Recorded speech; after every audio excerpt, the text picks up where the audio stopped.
Cocktail Sessions, educational and inspirational talks from experienced startup founders, entrepreneurs, and thought leaders. All right. What, is this on? Yeah, it should be. Hello? There you go. What the hell is this? I don't know, but I prefer an owl. I always like to have something interesting up there. Okay. That was what they brought. Probably something of Tony's. Maybe next time we can get something a little different. Yours, isn't it, Tony? You know what? It's From your fine. coffee table at home. It's Or one of fine. your many homes, actually.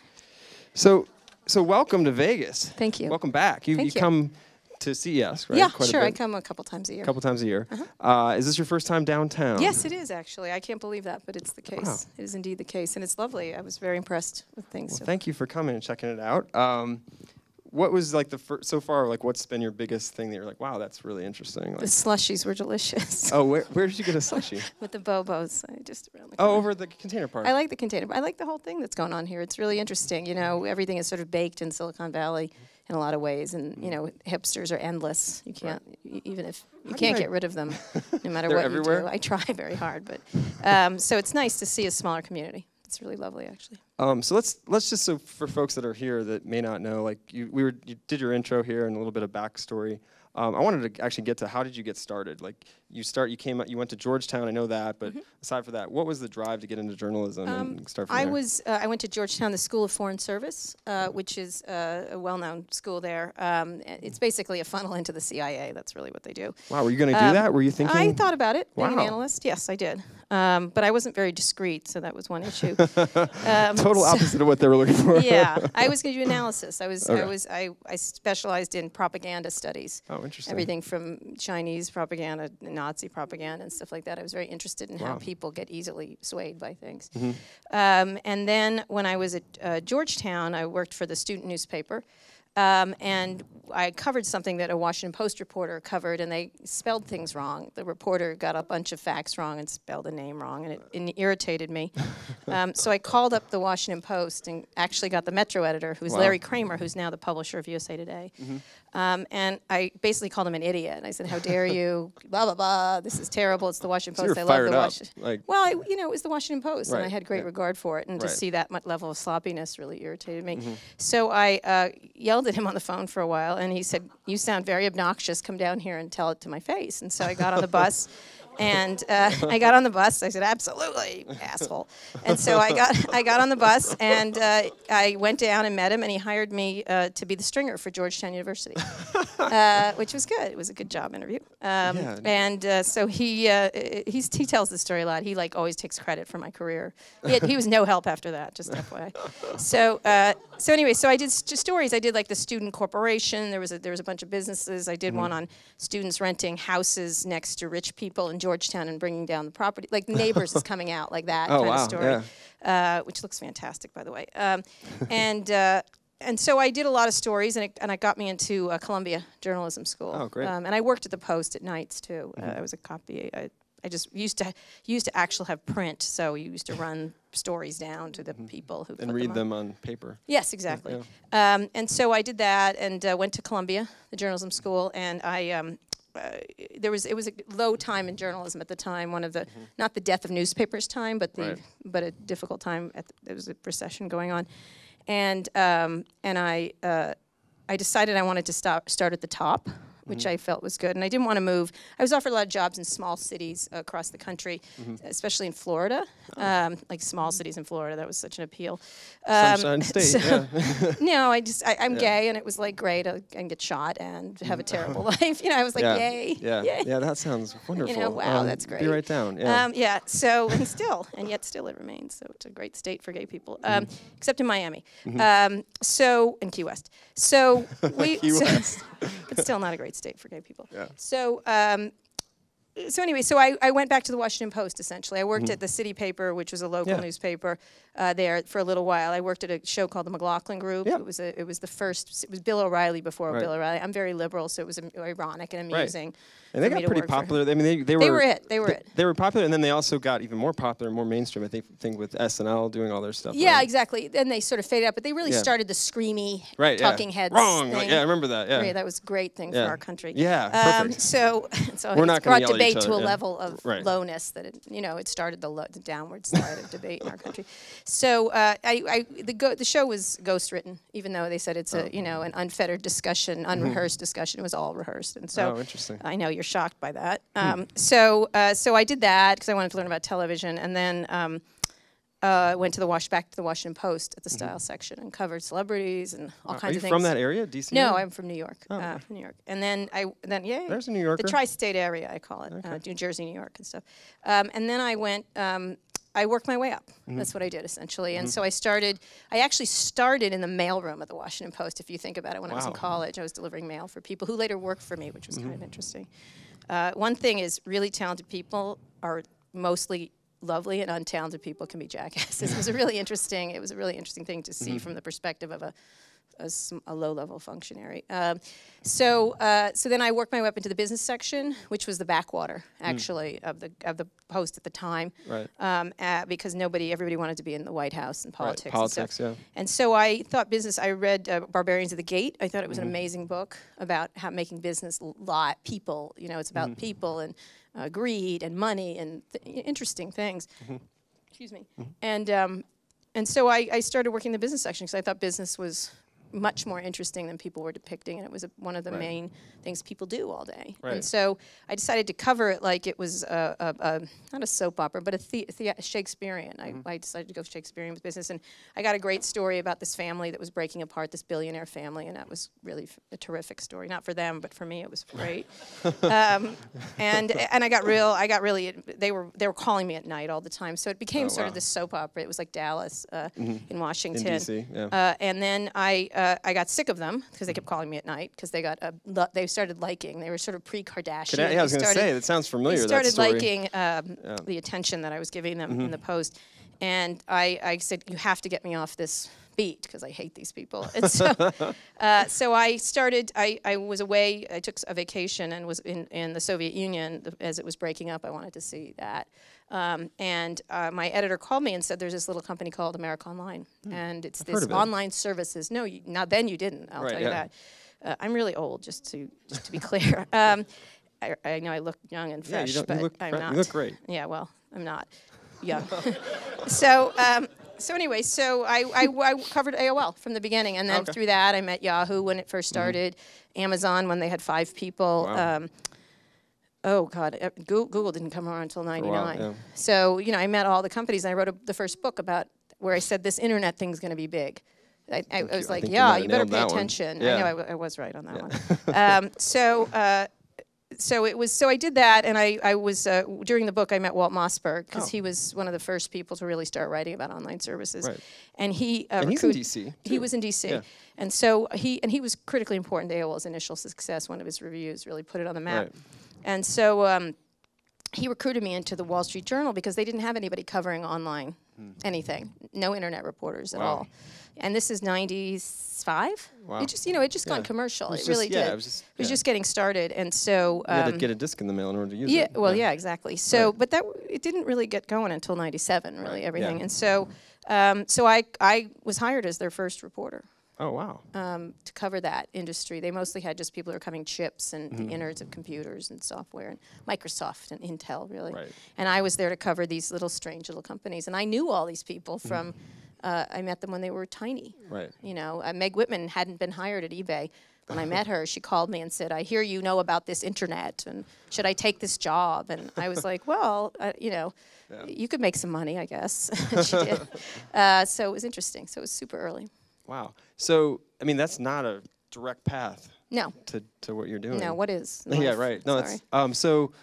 Now you're doing Recode. Right. So tell us a little bit about Recode. Well, it grew out of it. I was the beat reporter on the internet, and then they got more and more as it became obvious. And then there was the crash, the first Web 1.0 bubble crash. And so I still believed it. Everyone, after the crash, all the Hollywood people, a lot of the newspaper people were like, phew, that's over. Yeah. And I was like, no, you're just about to be killed. Like, this is not over. This is something, that's going to, it's like when the trains collide. There's a lot of historical, when trains, there were too many trains, too many car companies, too many, didn't matter the car was the point. Right. And so I stuck with it and did a column and a bunch of other things, and and then I was pregnant. I wrote the second book, got pregnant. I took a little time off to have the baby, and I got super interested in blogging.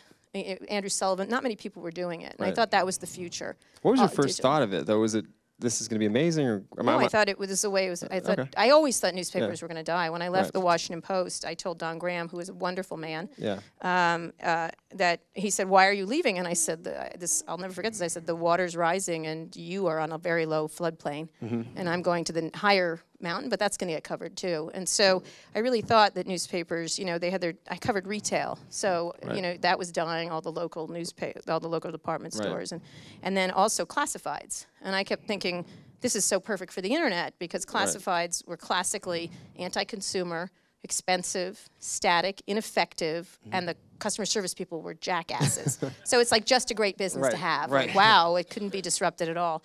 And so I thought, before Craigslist, I thought there's going to be something like that. And so I was worried about the financial side of it. Yeah. And so I loved it, the idea that you could access anything at any time via the internet. I mean, the minute I saw it, it was utterly clear that this was the future. And I was at Duke University, and I downloaded. I was on a fellowship there. I was teaching for just a short. Washington Post reporters went there and taught semesters.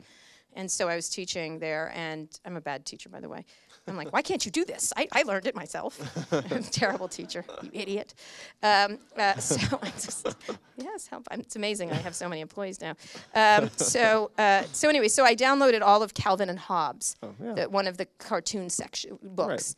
And I stopped up the computers at the time. Like, the people were mad at me. The geeks were like, what did you just do? You stopped up all the computers, because that was how low the computing power was.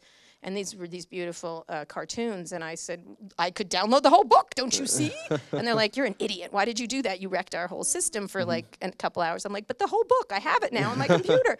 And they weren't impressed by that. And I kept like a crazy person. I was like John the Baptist of internet or something. I was like, look what we can do. Yeah. And so I think I was super struck by that. Wow. Like, yeah.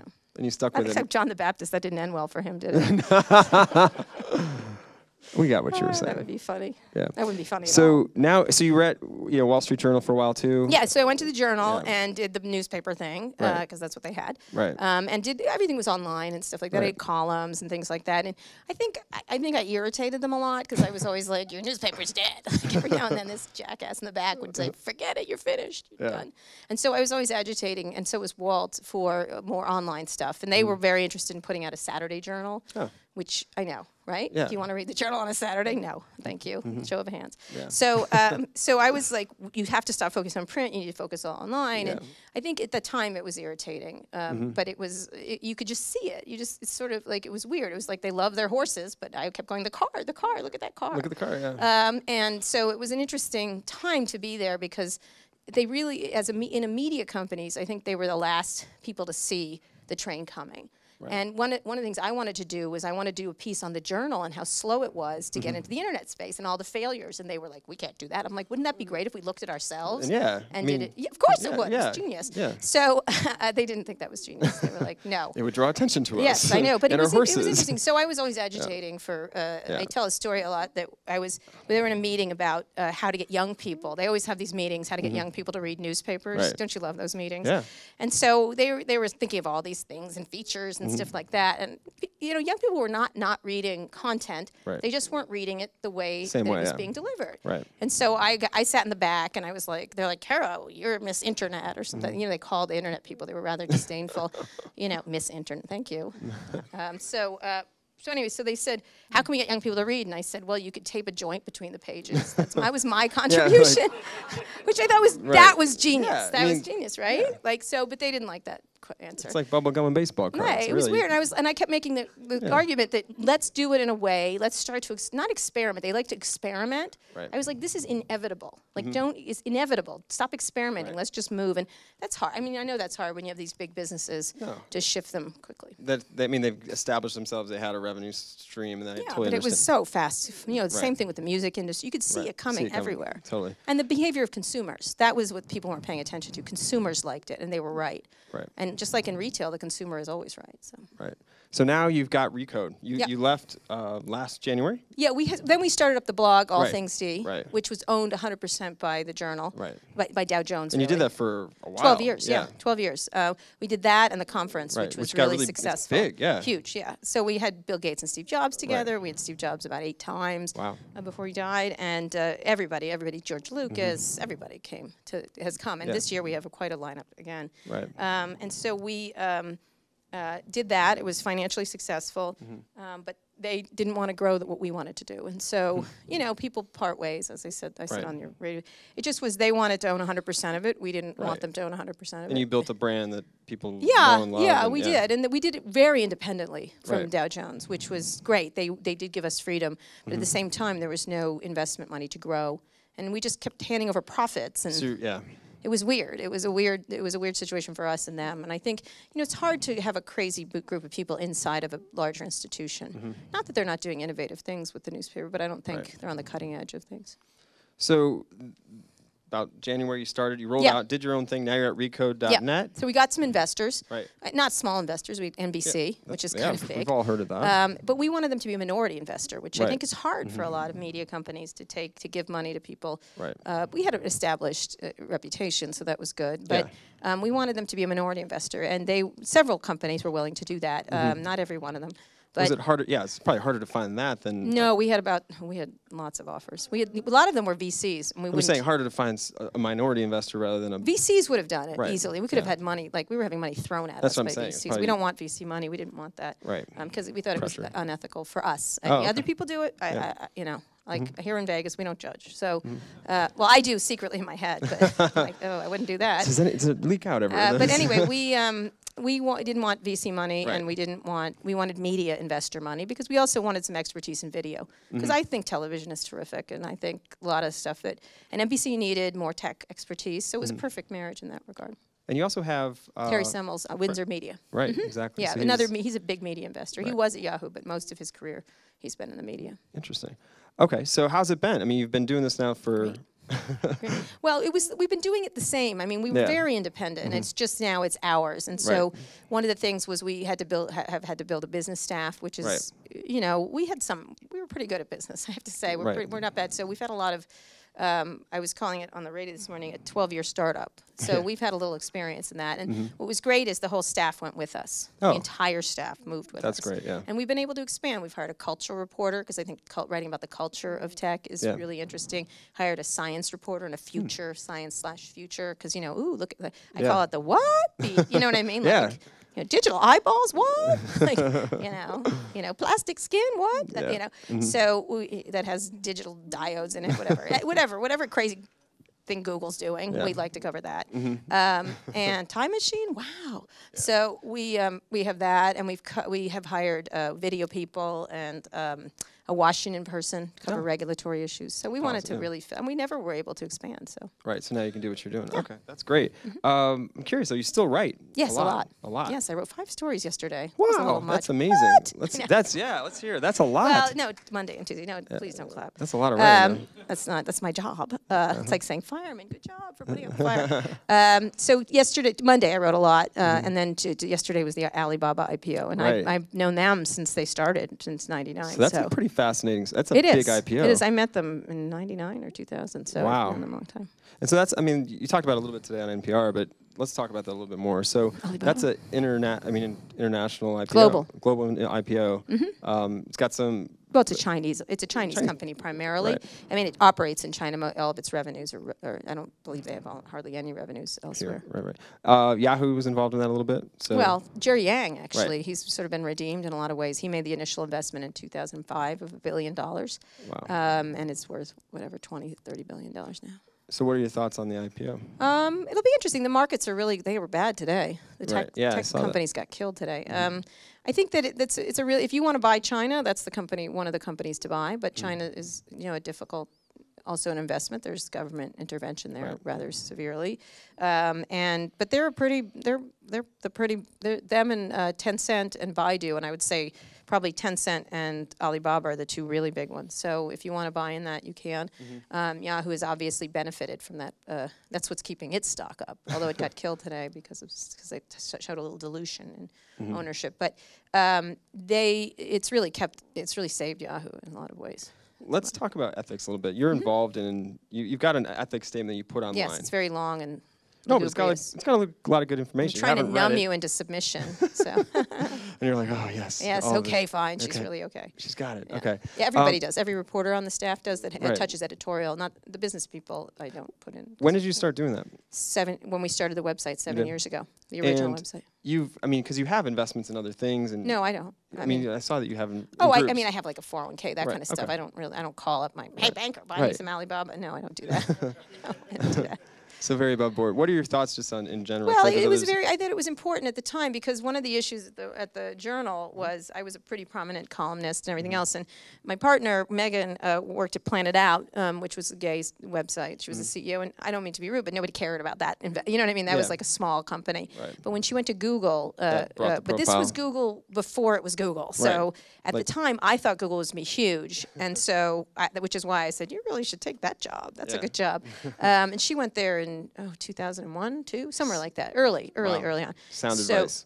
What? Sound advice. Like yes, it was good advice. Yeah. She should have gone 6 months before, but that's okay. Yeah. But she went there, and I thought this is a problem because this company is going to be significant. And so I kept agitating at the Journal. How are we going to do the disclosure? How are we going to do this? And in print, you can't really do a disclosure. No. And so when we got to our other thing, I said, wow, I can now put a really serious disclosure here and really explain things because I believe readers are smart. I don't look down at readers. Some journalists do. And I thought they need to know, and then they can decide. And one of the things was how we separated our finance. I'm the only non-gold digger in Silicon Valley. I have no financial interest in any of her piles of money. We separated them. I legally separated our finances. Not that gay people get so many rights with the finances. They don't at all. So that wasn't a problem. Our fantastic legal system and the way they treat gay people took care of that. But lately we seem to be on a roll. So they seem to like us better now. And so we separated our finances. I made sure that was disclosed. I don't even know what she does, honestly. She works for Google X. Who knows what she's up to? Yeah. I'm telling you, time machine. Invisibility cloak. That'd be amazing, wouldn't it? Yeah, it would be cool. Yeah. They've already have it maybe, and they've been going back and doing stuff. They just don't have or going back and forth into time. And so I don't even know what she does, honestly. But she does alert me when one time it was interesting. We were so good at the Chinese Wall. I was writing about Facebook's discussions with Microsoft and Google on investments, and it wasn't an area she was working on, so I thought it was okay, you know what I mean? Yeah. And I still put the disclosure statement at the bottom. I put the link to it at the bottom whenever I write about Google. And so she was apparently, so I was writing a story about how Google was getting into this. Microsoft ultimately won the investment. And so I put this disclosure in, but I was writing about it, and then someone from the team, not Google, from Facebook, called me up and said, oh, Megan was a really tough negotiator. I'm like, what? Uh-oh. Like, what do you mean? What? Yeah. And she had told me she was going to dinner with friends. Completely lied to me. She was a very good liar, by the way. And so when she got home, I'm like, hey, now, where were you? She's like, oh, with friends. I go, friends like Facebook? Giving them investment? And she was like, well, I can't talk about it. And she ran. Wow.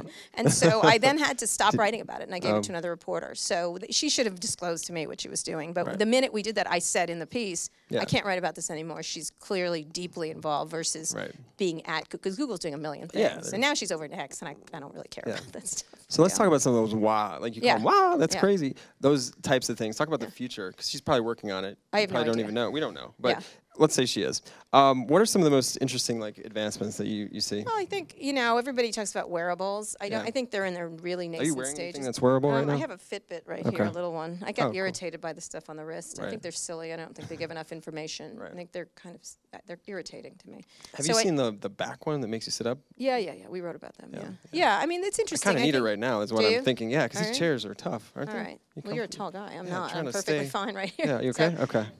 So I think I think wearables are interesting in 10 years, like where that's going, and sensors, and the idea of people, everything being a screen, and everything being having sensors on it, and that to me is the next area of, and they call it the Internet of Things, but that's not precisely what it is. It's that everything gets digitized that can be mathematically. Yeah, we're collecting data on everything. You know, on pollution, on traffic, on where you are, your location. The smartphone already is that. Right. It's just a cruder version of that, although it's a very effective one. Yeah. But it's still in its very early nascent stages, and I think there's going to be sensors everywhere you go, and people seem comfortable with them. Whether that's a good thing or not is, of course, up for debate. But it's increasingly happening. Cameras. All kinds of sensors, little tiny things. I think that's going to be, they're going to just throw them around. And and we'll just interact with them randomly. There was just electronic cockroaches they were showing off at something. They were running through the aisles. I don't have any right now. I let them free. But they sense things. Right, what's going around, yeah. Right, exactly. Yeah. It's sort of like that movie, the Tom Cruise movie, which I really love. I don't love most Tom Cruise movies. But this was the one where he's... Minority Report. Yeah. That was done by a lot of the Disney, I think, Imagineering people thinking about the future. A lot of that stuff is really happening and will happen. A lot of some really great ideas in that movie in terms of concepts of what's going to happen. Interesting. So be able to tell the future. No, I don't know about that part. Oh, okay. I guess you can. There's a lot of I'm doing a profile of Travis Kalanick, who is the CEO of Uber for Vanity Fair right now, and I just saw a lot of their heat maps of where they can anticipate demand before it happens, and that's how they send cars there. And so there's some and they have tons of information about people actually moving with the smartphones, with people moving, with the cars. It starts to get very interesting when you think about it. So now that we have all this data, are we going to have a big issue? Like, what do we issue? do? Well, we have all this data. What do we do with it? That's exactly. I think most people don't know what to do with it. I think that's probably the issue. Is when now Target not Target. That's not a big example. Like I just got fired. No, but stores now have so Macy's just has so much information on people now, and they didn't know what to do with it when they didn't have a lot of information. And so I think the issue is how can we manage this information? How do you manage it? And what is useful and what's not? Probably all of it is useful in some way, in some fashion to someone. And so I think the question is how can we, one of the things we do, we have a news agreement with NBC too, so I get to go on all their shows. So I was on Meet the Press, and I was talking about Obamacare and the mess there. And I don't mean to be rude, but it's like Kara and the white guys, really. It's old white guys who never use the internet. That's really. And so I was on it, and white guy number 2 was sitting next to me, old white guy number 2. And I was saying, Obamacare, I said one of the opportunities missed is that the website didn't work. And every day people use Google and, eBay and Amazon, and they work beautifully. And when it doesn't work, you're like shocked kind of thing. And especially young people who are trying to get in the program. And my point was people are used to a level of, it's like electricity. You turn on at least in this country, you turn on the switch and the light goes on. Yeah. You don't even think about it. No. And so I was saying this is a broken website in this day and age is a missed opportunity. Like, you can't believe it. So they were like, well, they had Sibelius in an interview, and she's like, I think it went well. And they all went, oh, yeah, it did. I'm like, no, it didn't. Like, it went badly. Badly is what I would say. I think that's the kindest thing. Even though a lot of people did finally sign up, they missed probably a lot of opportunity there.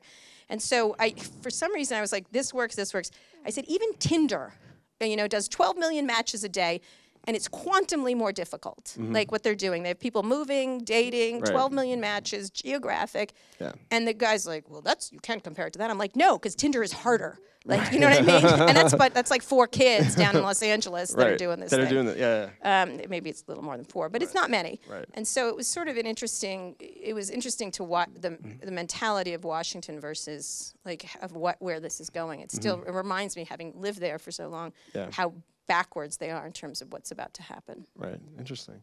Okay, so you talk about wearables. We don't have to talk about healthcare. Healthcare. Absolutely. I think the quantification of self is interesting. Yeah. In terms of what we can do. Stents that are digital in the heart, all kinds. I think there's going to be a lot of putting stuff on our bodies. Just today there was an interesting story that I have my reporter following up on. If you put the blood of young mice into old mice, they get younger. I saw that. Isn't that you have to stitch them together. Wasn't that interesting? Yeah. But then the young mice get older. That sucks for the young people. Right. Too bad. So I'm going to stitch my kid to me. One of my kids. I'm going to stitch him. Looking good, Kara. That's interesting. Yeah. Yeah. Speaking of which, I figured something out. Surgery is interesting. All kinds of healthcare is, I think, really an area, a point that we can really. Obviously, one of the things I'm interested in is this thing I talked about earlier today on the radio is talentism. That you can find talent anywhere in the world. Yeah. That some of these countries now, like Megan just actually went on a trip to Afghanistan and Iran, and there's all these amazing people in these countries, and they are being unleashed now. Still trouble because, you know, in Africa, the trunk lines around Africa are so poor, the fiber is so poor there, that it's not them, it's that they don't have access to things. So what happens when we can start to bring true access and bring people online in a way that you can find talent anywhere, and then Megan's always saying it's not aid to Africa, it's jobs in Africa, you know, job creation. It's really an interesting, I mean, of course, that's what a Google person would say, because they want to solve everything all the time. I always insult Google, I shouldn't. They're a lovely company. So switching gears a little bit, we talked a little bit about things you see in the future. Let's talk about journalism. You've been doing it for a while. We talked about that before. You probably talked to, how many people have you talked to? Hundreds, thousands probably.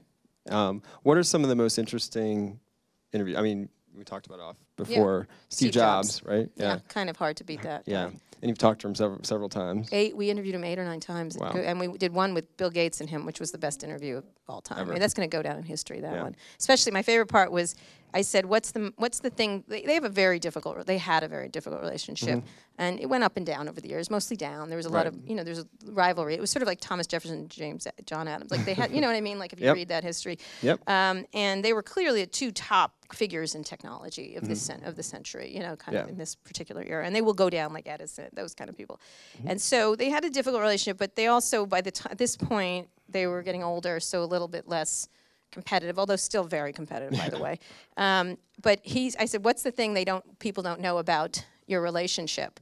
And Jobs, who was such a, I mean, I loved it, but it was, you could see Gates go crazy. He goes, well, for many years, Bill and I have been married. And Bill Gates was like, oh.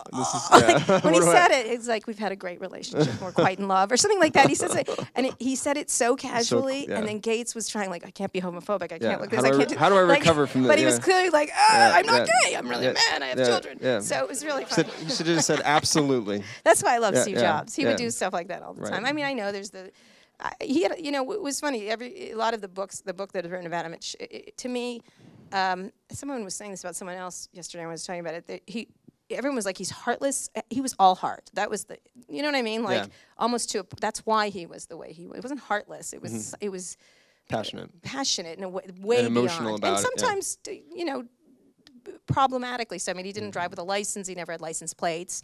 Nothing ever, you know, he parked in handicapped spots, which was, ultimately I laughed, but, you know, but it was interesting. He had a personality. They just had a good piece in the New York Times about that, about how he crossed boundaries on everything. But it also was what made him great, so I'm not sure what to say. So. And you've talked to a lot of startups, too, that have grown to be large in some cases. We cover startups around the country, and we meet a lot of startups as well. There's entrepreneurs in the audience. What are some of the things, like, I think we noticed, like, telling your story, storytelling is definitely something that could be improved. What are some of the things you see, and like, how do people pitch you? Oh God, endlessly. I'm kind of like that Hollywood studio head that's in Hollywood. And, I've got a script. I was like, oh really? You're kidding? Wow. You too. Good for you.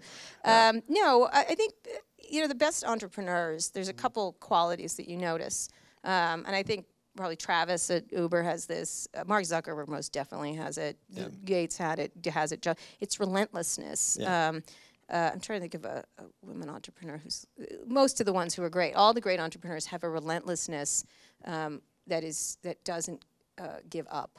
You know, really, it's almost manic. And so I think that's an interesting quality of all of them. And they are. It's not that they don't think they can be wrong, although some of them are like that. It's that they are. Frequently wrong, but never in doubt. How else to put it? Like, it's sort of, and so it's an interesting quality. So, you know, I get pitched by a lot of people, and one thing I'm looking for is a great product. Now, I'm not always right, obviously. Right. I didn't think of Instagram. I mean, that's something that was so counter. Do we need another app? We had Flickr, that wasn't working out. On Well, it wasn't really working out. Yahoo kind of like let it go. Killed it, really. Yeah. They didn't have a mobile app. They did nothing with it. They did nothing with it. Yeah. And I think that, nobody would have bet on Instagram, but until they got that filter. Like, so you don't know. Yeah. And they weren't the first to do that even. No, Filters. not at all. And now these new things, this Secret and Whisper, when I first saw them, I was like, I don't know. But I did see the appeal of those. There's a backlash against them. And so that I wouldn't have guessed. Like that people had so much rage, actually. Right. Well, I should have guessed that. But that was interesting. I mean, I guess the part they'd like to talk about sex secretly, I get that completely. But it was an interesting, that was one I wouldn't have thought of. Like, it was interesting. So I always look for something that's a product. I have a criteria. Something has to be either useful or delightful. That's my new thing, useful or delightful. And if you're both, wow, that's fantastic. Right. But you have to either be useful. What do you use every day? What is helpful to you? It varies by individual person. Right. Or what's just completely delightful. And certain apps they are. And I look for that in those. So what are this is just off the cuff. What are some of the apps that delight you every day? Oh, Twitter. I'm crazy. I know their stock is down. I don't care. I love that Twitter. I love the Twitter. And there was even, there was that today they were yeah, everybody got hit. Everybody got hit today. That's because of their growth. They're wondering whether their growth is going to continue. It's tough when you get to a certain size to get to the next level. And they haven't innovated very much on the product. That's really, I think, one of their issues. I don't use Facebook that much, but I should, but I don't. I use Instagram all the time. I love Instagram. I use a lot of the apps for I read most. I use all the reading apps. There's a new one I like a lot called Rooster, which does installments of books, which I think is really terrific. It's by Jennifer A. Lee, who used to work for the New York Times. I think it's a beautifully done app. So it's delightful. Yes, it's delightful. I don't use this, but I think Tinder is pretty fantastic. I do. I think it's what I did is Barry Diller owns it. People don't realize that. He owns 70-80% of it. Wow. I did not I know know, that. nobody knows that. But we wrote about it, but it's not well known. So so he called me up and said, try this feature out. And I hadn't been on Tinder really. I'm married a long time, but it doesn't mean other people don't date. I don't care. So I went on it, and I didn't realize, because I'd been on Match.com and I'd looked at them all. I didn't realize that that when you're on it, it pulls I did realize, but I wasn't thinking, pulls in your Facebook pictures, and then you're live on Tinder, right when you're live on Tinder. You're like live. Immediately. And so I was like, whatever, what's left swiping? You don't like them, right? Right? I don't know. Whatever. I was left swiping everybody. And I was laughing at who I was getting matched up with. It was like 18-year-old girls from Berkeley and like old ladies from Oakland. It was really fascinating. I was like, wow, that's an interesting kind of thing. And then occasional dude who looked like a lady. So dude looked like a lady. So I was sitting there just doing it, and then there was one that was liking me, and I was like, what? Like, and I realized, oh my God, I'm really on Tinder. I'm like dating right now. This is real, yeah. So, and then I realized, oh my God, I'm too famous for Tinder. Like, I'm famously married, so I'm really too famous for Tinder. This is not good, yeah. But then nobody on Google uses Tinder, so it was fine. But it was fascinating. I really thought it was a beautiful app. I thought it was. Yeah. I think they're going to move and do some sort of friendship thing. So, but I thought it was beautifully. The swiping was interesting. I thought the cards. I thought that was I think I like that app in terms of stuff like that. So. Cool. I'm going to ask one more question, and then we're going to go to the audience, because I think they're ready to ask lots of questions for you. Media in general, you saw the writing on the wall, early with where it was going. Where do you see it going now? Well, I think, we've been part of it. It's interesting because all of a sudden everybody's discovered what we've been doing for a long time. Right. So we're now like, all of a sudden everyone's like, oh, how innovative. And I was like, well, it's 12 years now, so okay, fine. Yeah. But, now I think there's a confluence of Nate Silver doing his thing at ESPN. There's Jessica Lesson at The Information. There's Ezra Klein at Vox. A lot of smart people are breaking away from big media institutions. So I think it's like, 3 makes a trend, right, for any reporter. Right. So I do think there is a significant change in how people think of themselves in media. And I think it's impossible not to be entrepreneurial. I think it's hard. You're going to have a hard time going forward if you don't have some. There's a word that I have said I hated many times called reportrepreneur, which I want barred from the English language, but I can't. I've never heard it, but that's interesting. It's reportrepreneur. Such an awful. Already entrepreneur is already roll a off the difficult tongue, word. yeah. So there's a very well-known investor in Silicon Valley who calls them entrepreneur. Like penning, writing. No, he calls him entrepreneur. No. This is he just can't speak. Oh, that's how he says. Oh, I thought this was a play on being a reporter. But he invests in them, and he's always saying, oh, I invested in this entrepreneur. And I'm always like, entrepreneur. Like, and he keeps going, entrepreneur. And I'm like, entrepreneur, you invest millions and millions of dollars in them. Can you just pronounce it correctly? So I'm thinking that's the bubble above my head. But report-entrepreneur, I think, but you have to be entrepreneurial in media. And I think the big media institutions really are gonna, it's really hard now to because that's not way, unless they make drastic changes, a lot of them are in very serious trouble. And so I think, you know, it's not that we've had a history of profitability. We may, you know, as we expand, maybe for a little while we won't. We may, actually. And what's interesting, though, is I have so much lower costs and so much, but at the same time, we keep high standards. Right. So we broke, like, for example, the good example is this Alibaba thing. Right. All these other old media organizations who are so reliable kept saying, that's a stupid story, when the filing was going to be, but this is a big filing. Right. So 2 weeks ago, it's absolutely happening. Yep. It's absolutely happening, says the New York Times. It's absolutely happening. And I didn't write a thing. Right. And I've covered these guys forever. Right. So I said, it's happening Tuesday at 2.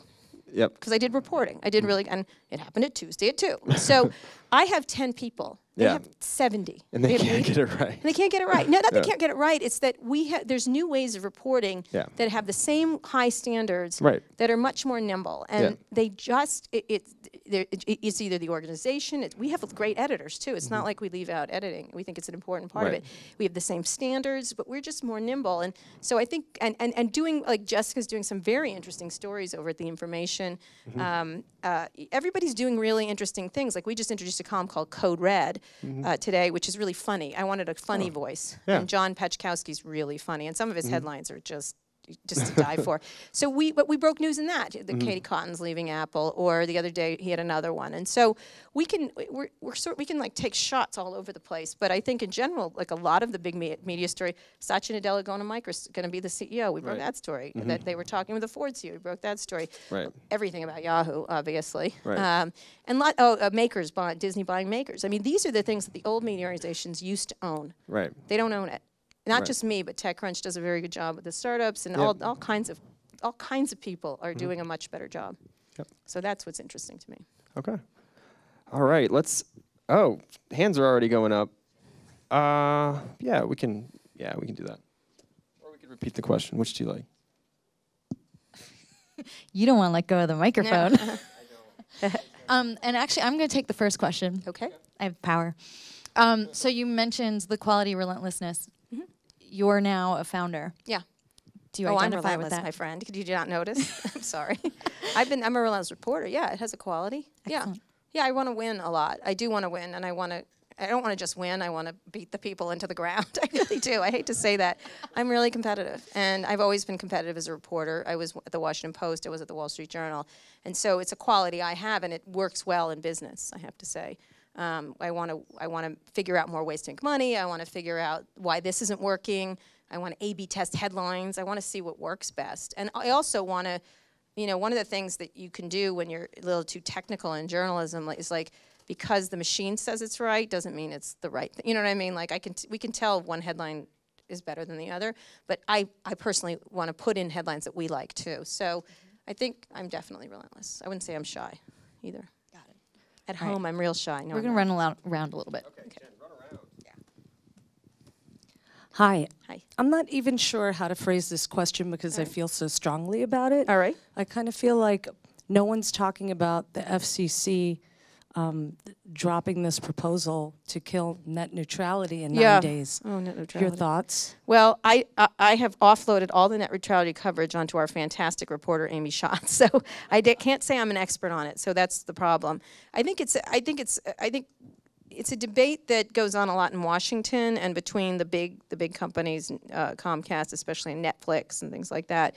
I think the bigger issue is the level of it gets down to access for people, for like how do people have access and how are we going to innovate to get enough people access. When you think of another country, any other country, and I don't know if you know this, but right now the US I think is 26 in quality of internet access and #1 in prices. Guess what? We had hoped to have the FCC chairman on our stage this year. We couldn't have him come this year, but to hit him a lot on that because it hadn't changed since the last FCC chairman we had. And so I think that's a really interesting issue. It goes to the heart of education. It goes to the heart of everything. And so either we're going to solve it through innovation, where we're going to make it so that somehow we're going to have a quantum level of access, which I think a lot of people are working on in different ways, or we're going to have to split up the spectrum we have now, and how we do it. And I think that given these businesses are being built off of this, you're not going to Comcast is not going to want to give this up. Netflix is going to want more.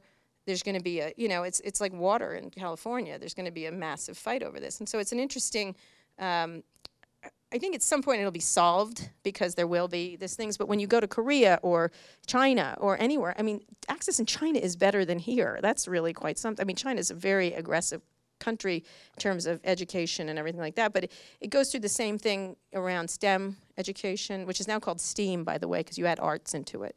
But it goes to STEM education, it goes to education in general, it goes to why girls drop out of math and science at a certain age. I think they're all strung together, and the solution right now that's letting Washington policymakers determine this, who are so prone to being, not going to use the term, they just they get influenced by the large companies, is a really troubling thing. And I'm not sure that people understand the topic enough to have any intelligent discussion, so it's guided by these big companies. Now, that said, the foes on both sides are quite strong, so it's strong people fighting each other, so at least it's not, at least the internet companies at least have a lot of firepower also on their side, which is interesting. But there's an old saying, when elephants fight, only the grass gets trampled, and I think that's consumers, in consumers. So I'm not up to speed enough to understand it right now. I used to cover it quite a bit, but I think our government has let us down quantumly on access, on every bit of access. It's as if we, the highway system. Just think about other things. The telephone system, the highway system. It's like the government says 2 cans and a string are really good enough. Phones create opportunity. Phones aren't just phones. Highways are not just highways, and they're almost. I feel like they're saying, dirt roads will work. It'll be fine. We'll have development and everything with dirt roads. And to me, right now, if you don't have access, or you don't have the access, not just to watch Game of Thrones endlessly like I do, but you don't have the access you need, I think it has lots of repercussions for education, for every healthcare education, the things that are probably more important than binge watching Orange is the New Black. All right, we have only a couple more minutes for questions, so we're going to go around. You can write me a note, Kara@recode.net. I'm going to put you in touch with Amy. She does amazing coverage of that. I wanted to switch the talk a little bit. Can I ask you something personal? Absolutely. Well, it How depends. old are your children? My children are 12 and 9. 12 2 boys. And 9. Okay. They like to twerk a little bit too much, which I blame the internet for. Well, first of all, thank you so much for coming. No problem. I mean, it's just, you're fabulous. Absolutely fabulous. I'm appearing at the Sands later. That's closed down, right? I have a similar background to you as a journalist, and then and also then getting into the internet, working for a large publishing company, doing a magazine where I said, oh, gee, the internet is going to make this magazine come alive. You'll have links. You'll be able to go here and here. Right. And they looked at me like I had 4 heads. Yep. So I started my own magazine. But what I want to get back to, I mean, is when I was in college, my area was physiological psychology, and we were taught that learning is directly related to a pencil in a hand writing words. I'm concerned, and I wanted to ask you, because your children are young, as they were learning, were they doing iPads and strictly on the computers at a very, very young age? No, and did you encourage them? Because what happens with that process as the pen in the hand on the paper, it also facilitates thinking, and you start developing grooves. I get your point. I get your point. Yeah, so, you can't do that with a I would argue that's not the case. Keyboard. People develop and change. So it's just part of changing. And so I don't necessarily, you know, we don't churn our butter anymore. We just don't. Like, we don't do a lot of things we did. I get your point, though, that they do it. My kids, in my experience, one of the problems my kids have is one of their mothers is a computer science engineer from MIT and works at Google, so they can't get anything past her. Like, so that's one problem. And I know a lot of stuff. And so my kids, unfortunately, can't trick us in any way whatsoever. Like, they can't go, oh, I don't know, just do what you want, kids, because we're like, no, we can stop you, we can block you, we can turn you. So I feel bad for them. You know, I think they do both. My kids use both, but they are using iPads in schools. My 12-year-old is in 6th grade, and they do a lot of their stuff on iPads. I think it's beautiful. I've looked at their programs, and they're terrific, and I think they can be very dynamic. I'm not so sure that we should focus too much on the mechanical parts of it, but they also do handwriting. They also do reading, but they do a lot of reading on the Kindle. For example, my kid reads on the Kindle.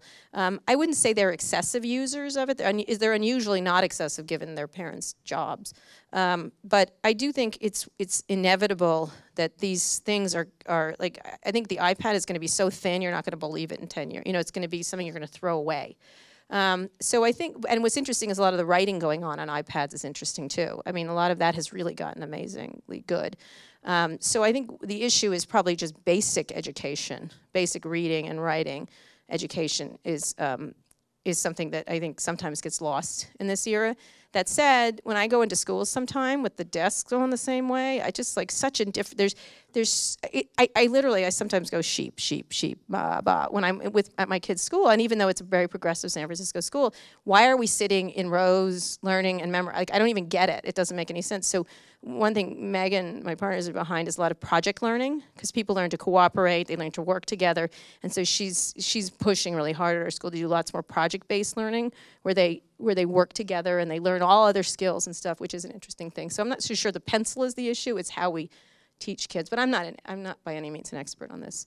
That said, my kid, for example, I gave him an iPhone relatively early, and he's great with it and is very responsible with it, except right now he's turned 6th grade. Now he texts girls all the time, which is, and like, Mom, what should I say? You're the writer. I'm like, oh, all right.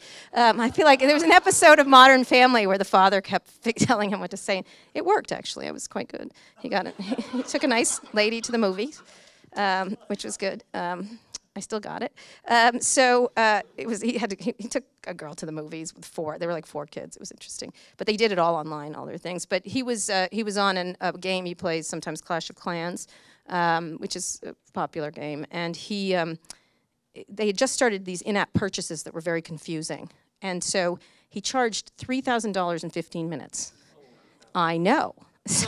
So I saw it came up on my screen rather quickly, and I literally ran downstairs and grabbed him and pulled. I'm like, "Yeah, I'm gonna kill you!" And luckily, I know people at Apple. So, but actually, what was happening? He had a record of spending $20 for every month. I give him a certain amount for chores and stuff, and then it suddenly became $3,000. So it had happened to a lot of people. But so, you know, so I didn't like the iPhone that day. I would have rather had a pencil. Well, he's bigger than me now, so it's kind of hard. He's really, the donor father was 6'5" or something. I'm screwed.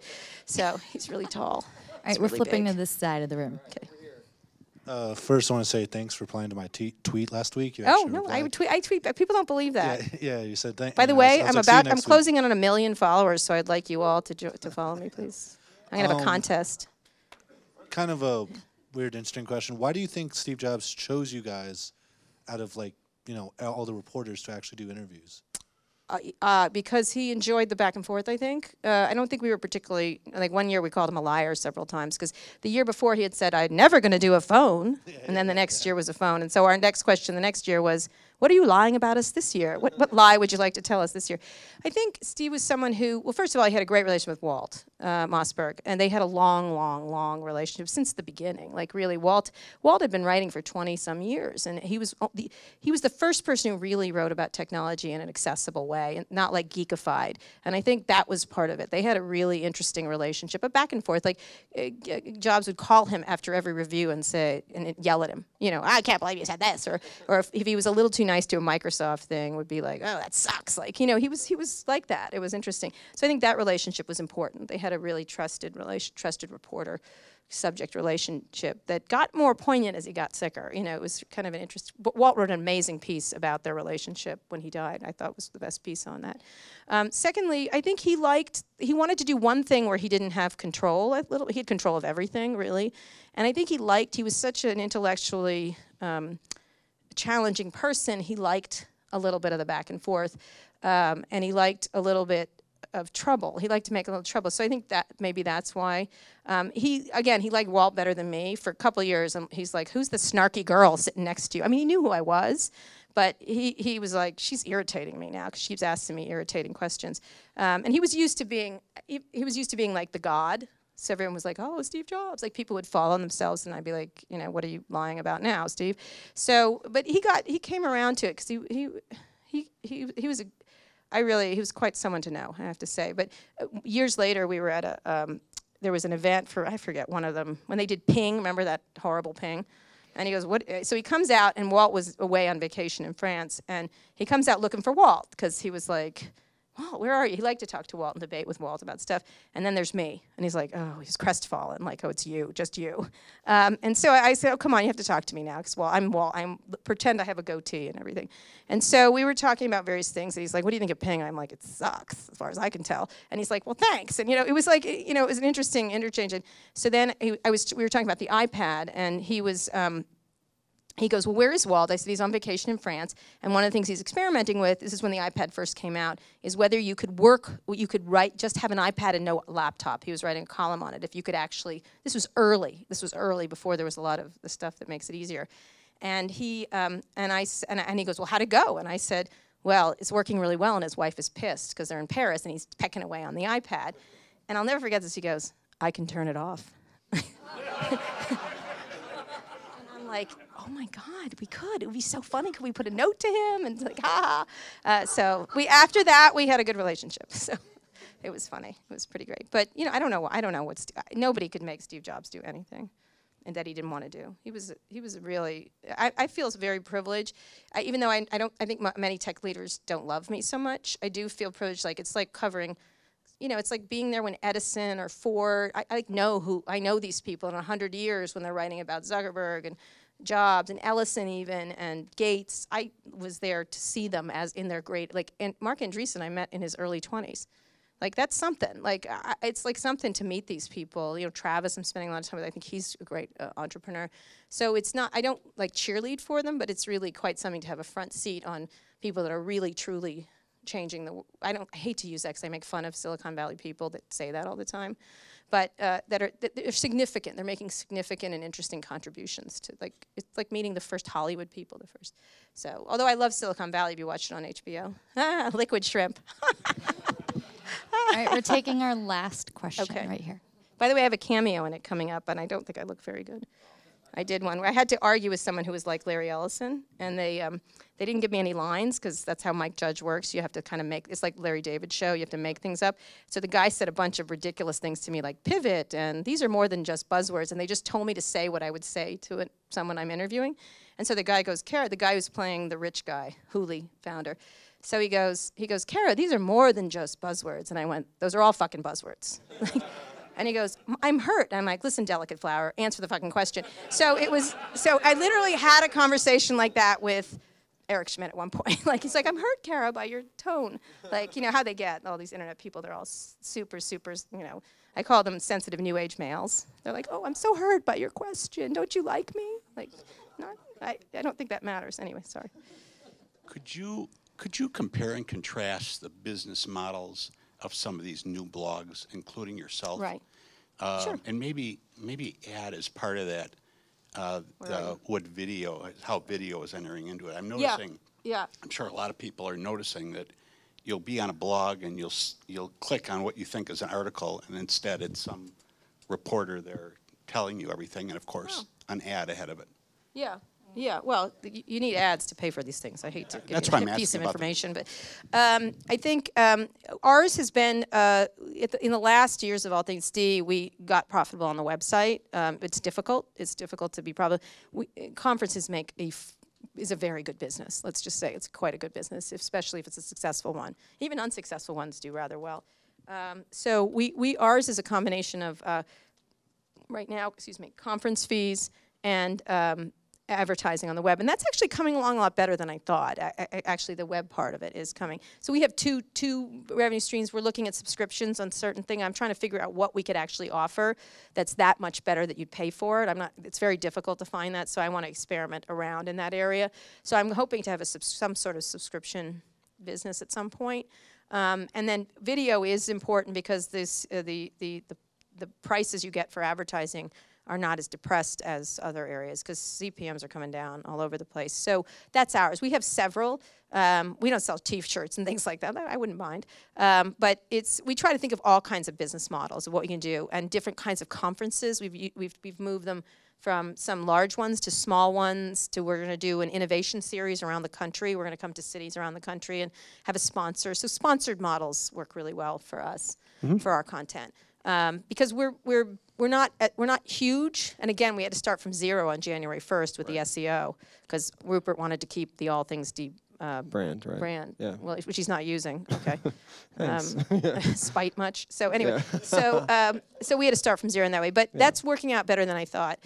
Jessica Lesson at The Information is all subscription, so people pay a couple hundred. I think it's $300 or $400. There's others that follow it, like Malik. Has advertising and conferences and special newsletters, so that's interesting. Like I think premium content model. Premium content model. TechCrunch is advertising primarily, and they're having a conference right now. Events. I think they're not quite as much as ours are. I mean, interestingly enough, we charged $6,500 this year to come to our conference, which is actually low on the conference scale because like TED is $3,000 million. But we charged $6,500 and we sold out in 3 hours, and I have hundreds and hundreds of people on the wait list. So it's really interesting. It's a really interesting situation. And our debate is, should we get bigger, or does that ruin the conference? Or, you have to think about your business like that. And then I'm trying to think of others. It's mostly a mix of things. It's mostly a mix of things. We do have significantly lower costs, because we use WordPress, VIP, regular WordPress, I think, right now. And we have, we operate out of a startup incubator thing that they have them all over San Francisco, these offices. So we have really low costs, and I'm really cheap. So, but we pay people very well. That's the one thing I do keep up with everybody else in. And in my case, we can now give people equity in our thing. And then Vox is another one. They're going to be selling their CMS system, which is quite interesting. Yeah, because so that's their technology. So there's all kinds of ways. And I think one of the things that we have is we're freer to try other things because we can turn spigots on and we're smaller, and so that gives us an opportunity. That said, it's still tough going for everybody. Everybody has to find a way. But I would rather have my menu than a big media. I wouldn't know what to do. A lot of big media companies approached us to join them and stuff like that, and I just thought I really don't want to fire people. I kept thinking that's what I'd have to clean up a mess and fire people, and I didn't want to do. I mean, I don't enjoy firing people, so I thought that was worrisome to have that much staff. But we'll see. We'll see how it goes. So far, so good. Great. Thank you all for your questions. Actually, one more thing before we get going here, because I know you got to go to your next thing. I realized while doing a little bit of research, my phone is, people are tweeting and texting and doing all sorts of things over here. That's good. I don't think I said fuck enough. No, so. we should say that more. Fuck. I've heard it's very popular when fuck? you do that. What? Yeah, what? Fuck? Okay. So, okay. That should be a feature. What the fuck? Or an app. Sorry, I'm sorry. I cursed too much. My kids, can I say, one kid, he said fuck the other day in the car, and I went, Alex, he's 9. I said, you can't do that. He goes, well, you say it all the time. And, that's like the worst thing. So I was like, so a friend of mine was in the car. I go, well, that's a really good point. You're making a really good point. I said, but why don't when you turn, say, 17, you can say whatever you want? But now let's just say fudge and heck and stuff like that. Shoot. And darn it. And so I go, so when you're 17, you can say whatever you want. Okay, I think 17 was fair. I felt 18 was a little excessive. 16's a little young. So I said 17, you say whatever you want. And my friend next to me goes, fantastic parenting. They were making fun of me. I was like, but I couldn't argue with him. He had a fair point. I cursed too much. Well, I appreciate you coming out. This is your birthday week. That's what I found out. No, it's not. Bad journalist. Wait. It's on Wikipedia as my birthday week. It's wrong. It's wrong. Oh. Then we're not going to do what we're going to do. May I just tell you, I put fake birthdays all over the internet. Really? That is a fun fact. So I did find something out. But I have to tell you, nobody calls me. It's funny. People are like, I got so many birthday greetings this week, but I have a birthday every month. It's great. I'm going for 365 days a year. Well, happy birthday then. Thank you very much. I'm not telling you when I'm born, but it's many, many moons from now. But I mean, I'm old. From now. So, from now. But that is not my birthday. But thank you. It's my son's birthday is soon. But but not my birthday. But thank you for the greetings. But I put fake things up all the time because people like do. Yeah, you know, fish, whatever the heck they do. Find data on you. Yeah, they do, but you know what? So far, well, I'm sure some. I shouldn't. It's the challenge. I'm so glad you don't touch me, people. But but I don't know why I never fixed it. It would get. I don't think I put that up there, but I may have. I don't know. I don't think I did. I don't know how to work Wikipedia, so I don't know. But it's not my birthday. But thank you for the greetings. Happy unbirthday. Happy not birthday. Yeah, fake birthday. Yeah. All right. Well, thank you so much for coming. No problem. Let's hear it for Kara Swisher. What? Is it your birthday? It's my birthday. Is it yours? Yeah. Oh. I thought we shared a birthday. No, we don't share a birthday. Okay. What does that we make share you? A fake Libra? Birthday. Do you? Are you a what? What is that? What's Taurus. Taurus. Yeah. Ah, the bull. Yeah. Interesting. Mess with the bull. Anyway. Yeah. Happy birthday to you. Happy unbirthday. Thank you very much. All right. Thank you again. Thank you.